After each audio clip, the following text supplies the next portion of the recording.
สบายดียินดีต้อนรับเข้าสู่ซองน้องตุกสาวลาวสำเนือเด้อมื้อนี้กะ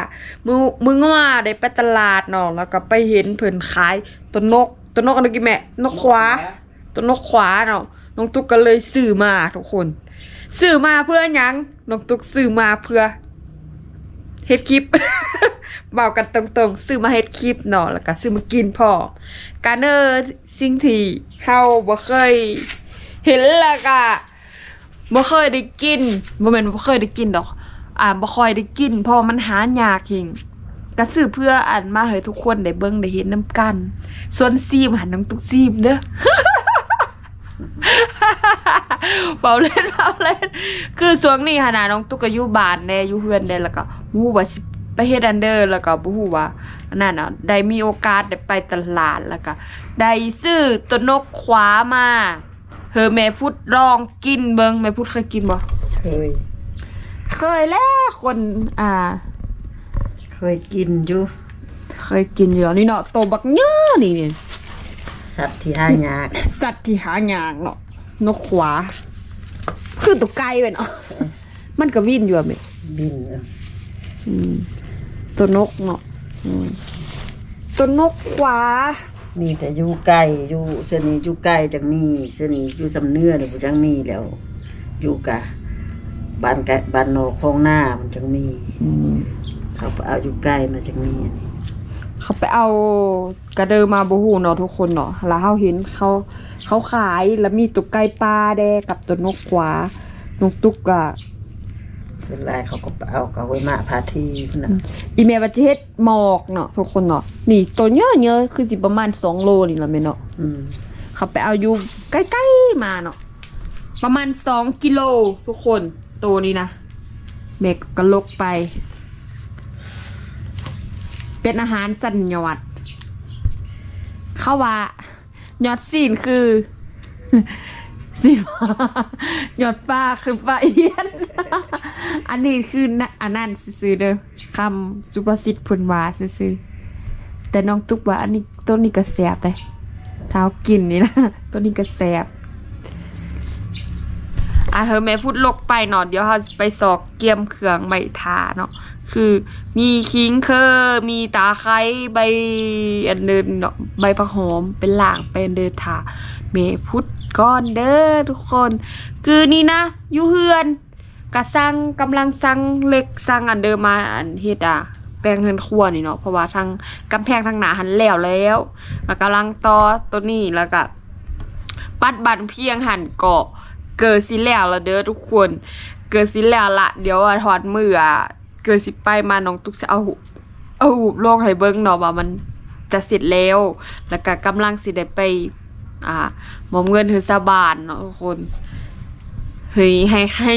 ห้สร้างแล้วเนาะสร้างไปเฮ็ดแล้วต้องไปจ่ายเงินแหละทุกคนแต่ว่าเดี๋ยวนี้ไม่พูดเฮ็ดอันนี้ไปก่อนน้องตุ๊กกะอย่าให้เธอมันแหลวคาใจอยู่ทุกคนทำบนแหลวแม่ก็ได้คั่วตุ๊กไก่ตุ๊กไก่ซัก ตัวนกขวาไปเธอแล้วเนาะเดี๋ยวแม่พูดซับก่อนเนาะเพราะว่าเขามาทรงเล็กเนาะทุกคนนี่ก็มีข้าวเบื่อแล้วก็มีตะไคร้มีมักเอือดแล้วก็กระเทียมแล้วก็มีมะขามเนาะเดี๋ยวแม่ตัดตอนไม่ทาหรือว่าเดี๋ยวนี้น้องตุ๊กไปเบิ่งเล็กน้ำเขาก่อนเนาะทุกคนพอจิเบิ่งสั่งเขาเอาเหล็กมาทรงสิเฮ็ดเทือนครัวกำลังสิเริ่มมาเฮ็ดเทือนครัวทางฝักนี่เนาะเดี๋ยวแม่ซับตัวนกค่ะแต่ว่าเฮาสิเฮ็ดแต่ครึ่งนึงเนาะเพราะว่าครึ่งนึงเฮาจะเอาไปกินหลายมื้อได้เพราะว่าซื้อมาก็ค่อนข้างแพงอยู่เฮาก็สิเอาไปกินหลายมื้อเนาะเดี๋ยวเฮาไปเบิ่งเหล็กกันเลยว่ามาทรงแล้วมันถึกเท่าไหร่เนาะที่จะเอามาจอดเฮ็ดหลังคาถือปืนควรเองทุกคนนี่เด้อทุกคนปืนนี่อันนี้คือเหล็ก4x4แล้วก็มี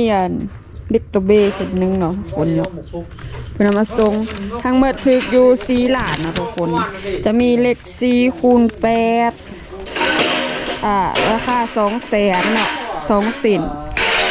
แล้วก็มี4x4 18 เซน เราเฮ็ดรูดเถิดราคารถธรรมดาเป็น150,000เนาะเพิ่นรูดเถิด5,000145แล้วก็มีเลขตัวเวอีกกัน170เนาะทั้งหมดอยู่4ล้าน670,000เนาะทุกคนเฮ้ยเฮ็ดเรือนยามนี่บ่ได้เลยหนักมากเลยหนักมากเลยเงินน่ะแป๊บเดียวหายหมดเลยทุกคนนี่เนาะเดี๋ยวก็ให้ค่าจ้างเขาค้นเลขเขามานี่อีก20,000เนาะนี่เด้อกินแม่ซับไปหรอเฮ็ดหน่อยนึงเฮ็ดหมกแล้วที่เหลือเอาไปกินหลายมื้อเนาะทุกคนเนาะจัดปลากินหลายบ่ดีเด้อ บ่ดีต่อกระเป๋าเงิน เดี๋ยวอันน้องทุกซอย กระเป๋าเลี้ยง กินหลายแล้วกระเป๋าแห้ง มันบ่ดีต่อกระเป๋าเงินปานเด้อเนาะทุกคนเนาะเดี๋ยวน้องตุ๊กอันซอยตะไคร้แล้วก็กระเทียมมะเผ็ดแล้วก็ผักบัวหอมบัวผักชีล่างก็เนาะทุกคนนี่มื้อนี้เสียหายกลายร้านอยู่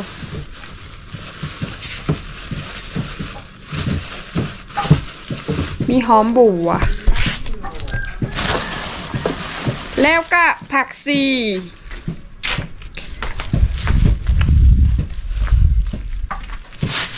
เดี๋ยวซอยเหอะแม่พุดก่อนเนาะแม่พุดกำลังตำข้าวเบื่อ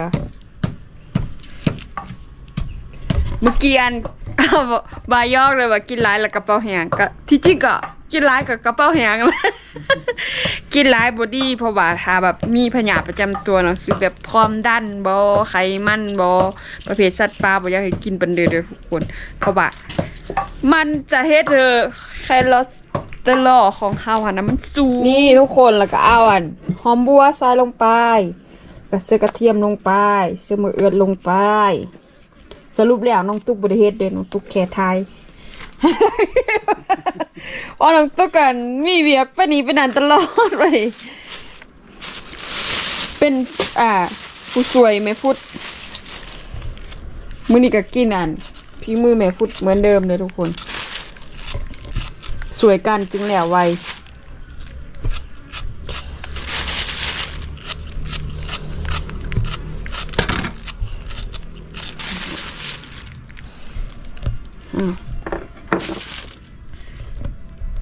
ตามมาเลย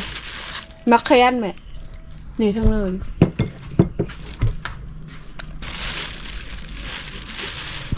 เฮ้ยได้แล้วบอก แล้วเสื้อมักแค้นลงไปแล้วก็ตั้มเนาะ นางพี่จะตามได้ ต้องในหาทีเหมาะๆแกกันตั้มด้วยไม่ฟุดนะเดี๋ยวลองตุกซอยหอมทาไม่ฟุดกันเลยทุกคนแล้วก็คลุกเคล้าให้เข้ากันค่ะ เสียงงูกัน เจอเกลือแป้งนัวก่อนเพราะว่าตำไม่ได้ซื้อเอาไปคนโดยสิ้นสินเหลืองสิ้นสินอ๋อสิ้นสินเหรอวะสิ้นสินหรือว่ามาขายแค่แต่สิ้นเดียวเองเมื่อวานมือก็ถ่ายเอ็มเซียวมาเอาสลับมันเป็นสองชื่อมันว่าชื่อโอ้ยสองชื่อมั้งยังกับซีนเดียวค่ะจ้ะเอาชิ้นมันเนี่ยเอาจ้ะมันอันนั้นดูเขาเอาเม็ดแล้วยังแต่มื้อนั้นยัง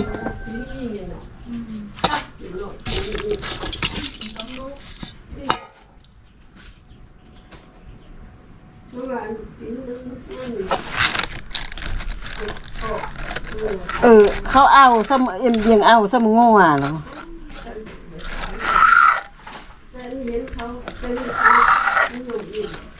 ไอ้เนี่ยอะไรที่ก่อน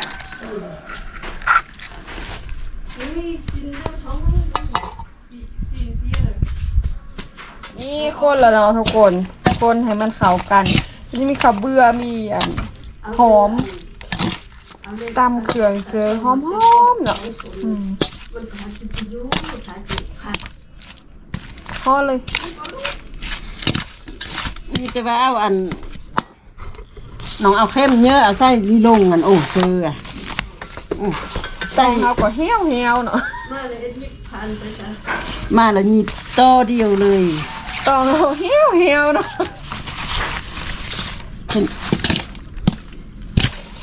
ลืมสื่อตองลืมสื่อตองค่ะ กินก่อนที่ยุ่งยากก็เรามา เฮ็ด2 หมกเหรอ ต้องอ่านบทจังสิสุบ่ เฮ็ด2 อันกันทุกใบ เป็ดบอก ตัวอันนก ตัวนกขวา เฮ็ดต้องอ่านมันจังสุกใบ ห่อแล้วกลับไป1เด้อคน มีสมองซึ่งเขา นางสะให้อ่านจังสุกใบจังสุกนมดีมันห่อหน่อยดอกเฮ็ดห่อเยอะจังนึงเจออันหมดซิโอ้ยตก บ่จุบน้ำเนาะ แล้วต้อง นี่ไม่เอาใส่กระสูนมัดใส่กระสูคืออันใส่ยางตูเนาะ ใส่ยางตูได้2 หมกเด้อเฮ็ดครึ่งหนึงแบบไม่เฮ็ดครึ่ง เฮ็ดเครื่องหน่อยนะเฮ็ดทองหน่ ครึ่ง อย หน่อยไว้กินหลายมื้อกินหลายบ่ดีกระเป๋าแหง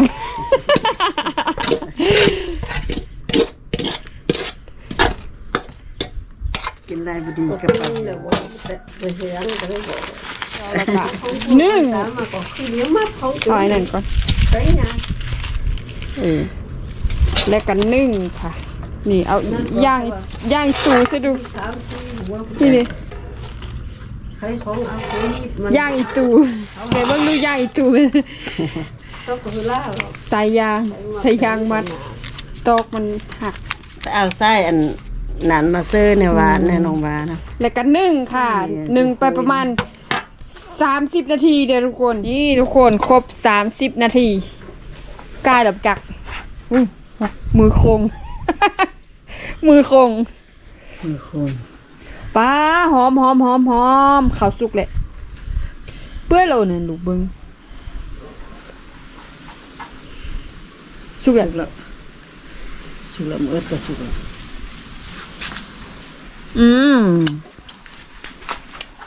ไปกินกันเลยทุกคน อร่อยมากนี่ทอกเลยเนี่ยเป็นตะแสบหมกไก่ขวา ไก่มือขวาบ่เป็นไก่มือซ้ายเด้อมาซิมก่อนเขาไหว้จังเนาะซิมตับมันแล้วกัน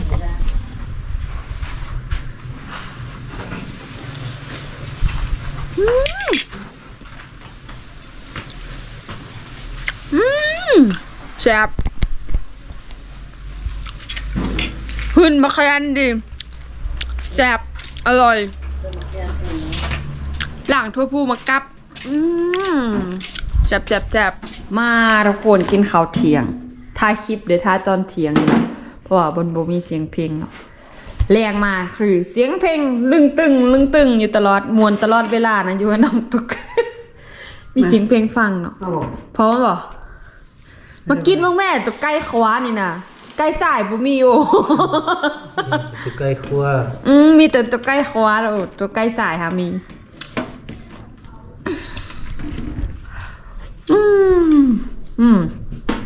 แซ่บ ชิมต้วนเนาะหาชิมไม่ได้อันนั้น เด้อ ชิมต้วนเนาะ ชิมตอนจังแซ่บบายแบบนั้นจังแซ่บแต่ว่าอยากกินดุเนอะซับจ้าง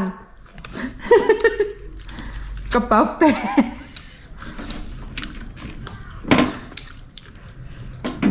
กี่ปีแล้วบ่ได้กินน่ะแม่ โอ้หลายปีเติบแล้ว แซ่บเองหลายปีเติบแล้วกี่ปีอะหลายปีเติบ หลาย18ปี20ปีแล้วบ่ ซ้ำนี่อ่ะ